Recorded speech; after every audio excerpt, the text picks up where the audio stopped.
इग्नू पाठशाला की एक और नई वीडियो में आप सभी का स्वागत है। और आज की वीडियो में हम डिस्कशन करेंगे इग्नू के एग्जाम सिस्टम के बारे में। देखिए, अगर आप लोग इग्नू में एडमिशन लेने का सोच रहे हैं या तो आप लोग एडमिशन ले चुके हैं, तो तमाम बच्चों को बड़ी कंफ्यूजन बनी रहती है एग्जामिनेशन सिस्टम को लेकर के। वे बड़े कंफ्यूज रहते हैं कि सर इग्नू के अंदर एग्जामिनेशन कितने टाइम्स होते हैं, ईयर में एक बार होते हैं, दो बार होते हैं, क्या हमारा एग्जामिनेशन सेमेस्टर बेस्ड रहेगा या ईयरली बेस्ड रहेगा, यानी कि हमें जो एग्जाम देने हैं वो 6 महीने के अंतराल पे देने हैं या 1 साल के अंतराल पे देने हैं, या कोई बच्चा अपना कोई एक एग्जामिनेशन मिस कर देता है तो क्या उसको 6 महीने में दोबारा एग्जाम देना पड़ेगा या उसको 1 साल तक वेट करना पड़ेगा। इनकी जितनी भी कंफ्यूजन आप सभी को एग्जाम से रिलेटेड है, एग्जामिनेशन सिस्टम से रिलेटेड है इग्नू की, वो इस वीडियो में आपकी कवर हो जाएंगी। तो आप लोग मेक श्योर करके इस वीडियो को शुरू से लास्ट तक जरूर देखिएगा। तो विदाउट वेस्टिंग टाइम चलिए शुरू करते हैं। देखिए, इग्नू आप सभी को पता है Indira Gandhi national open university है, एक ऐसी यूनिवर्सिटी जो आपको 2 मोड से अलग अलग प्रोग्राम्स ऑफर करती है। पहला आपका ओडीएल मोड होता है, यानी कि ओपन डिस्टेंस लर्निंग मोड, और दूसरा आपका ऑनलाइन मोड होता है। आज भी इग्नू जानी जाती है ओडीएल मोड के लिए। और आप सभी को पता है हिंदुस्तान की ही नहीं, ये दुनिया की सबसे बड़ी यूनिवर्सिटियों में इसका नाम आता है। अप्रोक्सीमेट 4 मिलियन स्टूडेंट यहां से पढ़ते हैं। तो अपने आप में इतनी बड़ी एक यूनिवर्सिटी है, तो इसका जो एग्जामिनेशन सिस्टम है वो भी थोड़ा यूनिक है। यहाँ पे हर एक बच्चे की एग्जामिनेशन को लेके या हर एक बच्चे के एडमिशन को लेके बराबर ध्यान रखा गया है। पहले अगर आप लोग एग्जामिनेशन सिस्टम को समझना चाहते हैं इग्नू के, तो पहले हमें ये समझना पड़ेगा कि एडमिशन का क्या प्रोसेस रहता है, एग्जैक्टली कितनी बार एडमिशन होता है। देखिए, अलग अलग यूनिवर्सिटीज है हिंदुस्तान में, लेकिन इग्नू के अंदर आपको ये ऑप्शन मिलता है कि हर 6 महीने के अंतराल में आप एडमिशन ले सकते हैं, यानी कि साल में आपको 2 बार ऑफर किया जाता है कि आप लोग इग्नू में एडमिशन ले सकते हैं। आपको 2 सेशन में एडमिशन प्रोवाइड किया जाता है।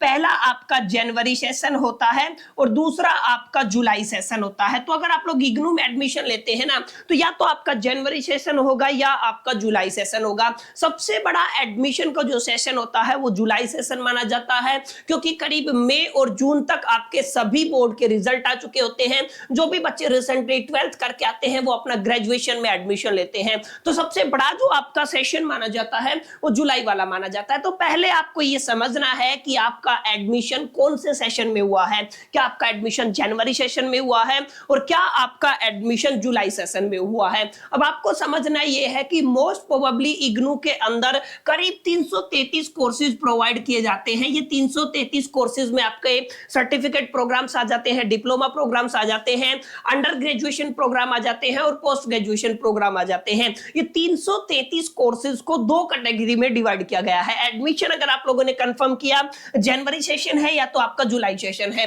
अब आपको देखना है कि इन 333 कोर्सेज में जो 2 कैटेगरियां बन जाती हैं, कुछ ऐसे कोर्सेज है my dear friends, limited number of courses हैं जो आपके सेमेस्टर बेस्ड होते हैं, यानी कि आपकी पहली कैटेगरी है जो भी आपके कोर्सेज सेमेस्टर बेस्ड रहेंगे, और दूसरी कैटेगरी आपकी बनती है आपके एडमिशन के बाद जो आपके ईयरली बेस्ड प्रोग्राम होते हैं। यानी कि जब आप लोगों ने एडमिशन लिया तो यहाँ पे 2 तरीके के प्रोग्राम आपको ऑफर किए गए हैं। पहला जो आपका सेमेस्टर बेस्ड सिस्टम रहता है और दूसरा आपका कौन सा है जो ईयरली बेस्ड रहता है। अब आपको समझना क्या है, ध्यान से मेरी बात समझिएगा कि यहाँ पे 2 कैटेगरी रखी गई है। जैसे अगर आप लोग सेमेस्टर बेस्ड सिस्टम की बात करें तो ले देखिए limited number of courses IGNOU के अंदर है। एक आपका बीसीए है, बैचलर ऑफ कंप्यूटर एप्लीकेशन, आप एमसीए का एग्जांपल ले सकते हैं, master of computer application. BCA और एमसीए आपके किस कैटेगरी में आते हैं, सेमेस्टर बेस्ड सिस्टम के अंदर आते हैं। यानी कि अगर आपका एडमिशन बीसीए या एमसीए में है या फिर आपका एडमिशन किसी सर्टिफिकेट प्रोग्राम में है, बहुत सारे सर्टिफिकेट प्रोग्राम आप सभी के पास होते हैं, सर्टिफिकेट प्रोग्राम प्लस में बीसीए एमसीए जैसे सेमेस्टर बेस्ड प्रोग्राम अगर आपके हैं तो डेफिनेटली आपके एग्जामिनेशन 6 महीने के अंतराल में होंगे। यानी कि आपका जो एग्जामिनेशन है वो 6 महीने बाद होगा, आपके एडमिशन के 6 महीने बाद। अब आपको समझना क्या है, आपको समझना ये है कि आपका एडमिशन कब हुआ है। बताया मैंने इन दोनों के केस में आपके एडमिशन हर एक 6 महीने बाद होंगे। अब आपका एडमिशन जनवरी सेशन में भी हो सकता है, आपका एडमिशन जुलाई सेशन में भी हो सकता है। तो अगर आपका सेशन एडमिशन जनवरी सेशन में है तो आपको देने पड़ेंगे जून टर्म एंड एग्जामिनेशन, क्योंकि हर 6 महीने बाद आपके एग्जाम होंगे। तो इस चीज को आपको थोड़ा ध्यान में रखना है। अगर आपका जो एडमिशन है वो जुलाई सेशन में है तो आपको ये समझना है कि आपको दिसंबर टर्म एंड एग्जामिनेशन देने पड़ेंगे। तो अगर आप लोग बीसीए एमसीए जैसे या फिर कुछ 2-4 और हैं जो सेमेस्टर बेस्ड प्रोग्राम है, अगर आपने उसमें एडमिशन लिया है या आपने सर्टिफिकेट प्रोग्राम में एडमिशन लिया है तो आपके हर 6 महीने के बाद एग्जामिनेशन होंगे। अगर आपने जनवरी सेशन में एडमिशन लिया था तो आपके examination June term and examination होंगे, और अगर आपने जुलाई में लिया था तो वो आपके दिसंबर टर्म एंड एग्जामिनेशन होंगे। अच्छा, एग्जाम देने से पहले इग्नू के अंदर आपको एग्जाम फॉर्म फिलअप करना पड़ता है। इसके बारे में भी थोड़ा आपको बता देता हूं। अगर आपका जनवरी सेशन में एडमिशन है, इस क्राइटेरिया की बात कर रहा हूं जहां पे सेमेस्टर बेस्ड एग्जामिनेशन होते हैं, 6 महीने के अंदर आपके एग्जामिनेशन होते हैं, तो अगर आपका जनवरी सेशन का एडमिशन है तो आपको आमूमन देखेंगे आप लोग मार्च या अप्रैल के अंदर एग्जाम फॉर्म देखने को मिलते हैं। वहीं अगर मैं जुलाई की बात करूं तो सितंबर और अक्टूबर के अंदर आपको एग्जामिनेशन फॉर्म देखने को मिलते हैं। तो ये आपकी पहली कैटेगरी होगी। आई होप कि ये कंफ्यूजन क्लियर हो गया होगा बच्चों को कि किन किन बच्चों के आपके 6 महीने के अंतराल में पेपर होंगे, 6 महीने के अंतराल में आपके एग्जामिनेशन होंगे। अब एक चीज और बड़ी कंफ्यूजन यहाँ पे क्रिएट करती है। मान लीजिए मेरा एडमिशन है जनवरी सेशन का और मेरे को एग्जाम देना था जून टर्म एंड एग्जामिनेशन, तो मैं पेपर नहीं दे पाया, तो क्या मैं दिसंबर एग्जामिनेशन में बैठ सकता हूं? तो इसका आंसर है यस। अगर आप लोग जून टर्म एंड एग्जामिनेशन में नहीं बैठ पाए तो आप दिसंबर में बैठ सकते हैं। ये आपको एक फ्लेक्सिबिलिटी इग्नू की तरफ से दी जाती है। तो ये आपकी पहली कैटेगरी थी जहां पे आपके सेमेस्टर बेस्ड सिस्टम चलता है, जहां पे हर 6 महीने के दरमियान आप सभी के पेपर आपको देखने को मिलते हैं। अब दूसरी कैटेगरी वो है माय डियर फ्रेंड्स जहां पे ईयरली बेस्ड प्रोग्राम होते हैं। अब ईयरली बेस्ड प्रोग्राम आप जैसे बीए का एग्जांपल ले सकते हैं, बीएससी का, बीकॉम का, किसी भी बैचलर डिग्री का एग्जांपल ले सकते हैं। ये ऐसे कोर्सेज हैं जहां पे ईयरली बेस्ड एग्जामिनेशन होते हैं। अब कई बच्चों को कंफ्यूजन ये है कि सर मैंने अपने बीए का एग्जाम सिलेबस चेक किया था, या मैंने अपना बीएससी का सिलेबस चेक किया था, या मैंने अपना बीकॉम का सिलेबस चेक किया था, या मैंने अपना पास कोर्स या ऑनर्स का सिलेबस चेक किया था। उस सिलेबस के अंदर मेरे को लिखा मिला सेमेस्टर 1 और आपका सेमेस्टर 2। तो आप कंफ्यूज हो जाते हो कि ये मेरा पहला सेमेस्टर है तो मेरे को 6 महीने में पेपर देना है, ये मेरा दूसरा सेमेस्टर है तो मेरे को 6 महीने में पेपर देना है। मार्क माय वर्ड्स, ये सेमेस्टर इसीलिए क्लासिफाई किए गए हैं ताकि आप अपने सब्जेक्ट की समझ की मालूमात हासिल कर सकें। ये केवल सब्जेक्ट के लिए सेमेस्टर दिखाए गए हैं, लेकिन इन सभी कोर्सेज के अंदर आपका एग्जामिनेशन ईयरली ही होगा, क्योंकि ये सारे प्रोग्राम कैसे हैं, ये ईयरली बेस्ड रहने वाले हैं। सिर्फ एग्जामिनेशन 6 महीने में इस कैटेगरी का होगा, बाकी जितने भी बच गए वो किस कैटेगरी में आते हैं, वो ईयरली आते हैं। तो यहाँ पे सेमेस्टर आपको लिखा मिलेगा, वो सेमेस्टर केवल और केवल आपके सब्जेक्ट के लिए होता है, क्योंकि हर 6 सेमेस्टर के दरमियान हर 6 महीने के दरमियान, एक सेमेस्टर के दरमियान कुछ सब्जेक्ट आपके बदल जाते हैं। तो सब्जेक्ट बदल जाते हैं, दैट्स व्हाई वहां पे सेमेस्टर का क्लासिफिकेशन किया गया है। लेकिन इन तमाम कोर्सेज में आप सभी का जो एग्जाम है वो माय डियर फ्रेंड्स ईयरली होगा। अब ईयरली होगा तो आप सभी को डिसाइड करना है। देखिए, हर एक साल में आपके एग्जाम होंगे। अब आपको समझना क्या है, समझना ये है, अगर आपका जनवरी सेशन में एडमिशन हुआ है तो एक साल के बाद यानी कि दिसंबर में आपका एग्जामिनेशन होगा, तो दिसंबर टर्म एंड एग्जामिनेशन आपको देने पड़ेंगे। लेकिन अगर आपका जुलाई सेशन का एडमिशन है तो आपको जून टर्म एंड एग्जामिनेशन देने पड़ेंगे।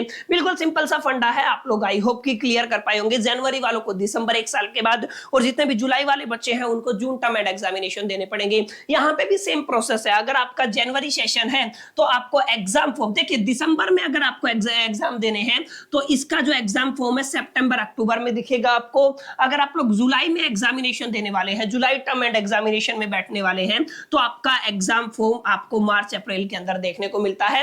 मोस्ट प्रोबेबली आपको मार्च में देखने को मिल जाता है, मार्च में आपका एग्जामिनेशन फॉर्म आ जाता है। तो ये पूरा का पूरा सिस्टम चलता है इग्नू के अंदर की एग्जैक्टली कौन से कोर्सेज का 6 महीने में पेपर होता है, कौन से कोर्सेज का आपके एक साल के दरमियान आपका पेपर होता है। और एक इंपॉर्टेंट बात, यहां पे भी सेम बात लागू होती है। मान लीजिए मेरा जनवरी सेशन का एडमिशन है और मेरे को दिसंबर में पेपर देना था, लेकिन किसी भी XYZ रीजन की वजह से मैं दिसंबर में पेपर नहीं दे पाया, तो क्या मैं जून में बैठ सकता हूं? तो इसका आंसर है यस, आप लोग जून में पेपर दे सकते हैं। यानी कि एक इंपॉर्टेंट बात मैं आपको बताता हूं, लेट अस कंसीडर कि आप लोगों ने कोई मास्टर डिग्री किया है, ठीक है, मास्टर डिग्री में एडमिशन लिया, और मास्टर डिग्री होती है आपकी 2 साल की, यानी कि पहला साल है और एक दूसरा साल है। आप लोगों ने मान लीजिए जनवरी सेशन में एडमिशन लिया था, क्लियर है? ये क्या है आपका जनवरी सेशन में एडमिशन लिया था, आपके एग्जामिनेशन होने थे दिसंबर सेशन में, लेकिन आप लोगों ने दिसंबर सेशन में जो आपके एग्जाम है वो नहीं दिए।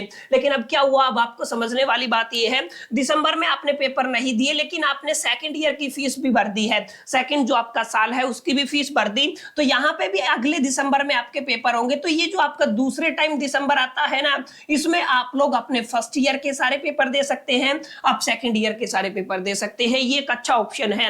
आपने पहले वाले पेपर नहीं दिए तो अगले टर्म एंड एग्जामिनेशन में आप बैठ करके अपने पीछे वाले पेपर को भी क्लियर कर सकते हैं। ये flexibility according to me IGNOU जैसी यूनिवर्सिटी, एक दो यूनिवर्सिटी ही है जो आपको ऑफर करती है। इन शॉर्ट अगर कंक्लूजन की बात करें तो इग्नू के अंदर आपको एक अच्छा बेहतरीन एग्जामिनेशन सिस्टम देखने को मिलता है जो हिंदुस्तान में और किसी यूनिवर्सिटी के अंदर आमूमन देखने को नहीं मिलता है। तो एक ये पूरा सिस्टम था। आई होप कि जो एग्जामिनेशन सिस्टम को लेकर जितने भी आपके डाउट थे, आपके एग्जाम को लेकर जितने भी डाउट थे इग्नू के अंदर, वो सारे क्लियर हुए होंगे और आपको ये वीडियो डेफिनेटली पसंद आया होगा। वीडियो अच्छा लगा तो लाइक कीजिएगा यार, इस वीडियो को शेयर कीजिएगा मैक्सिमम अपने फ्रेंड्स के साथ, और फर्स्ट टाइम आप हमारे चैनल पे इग्नू पाठशाला पे आए हैं तो मेक श्योर करके चैनल को सब्सक्राइब जरूर कर लीजिएगा, क्योंकि इग्नू से रिलेटेड तमाम अपडेट्स और इग्नू से जुड़ा हुआ तमाम कंटेंट मैं इस चैनल पे लेके आता रहता हूं। बहरहाल इस वीडियो में इतना ही, मिलते हैं नेक्स्ट वीडियो में, जब तक के लिए कीप लर्निंग।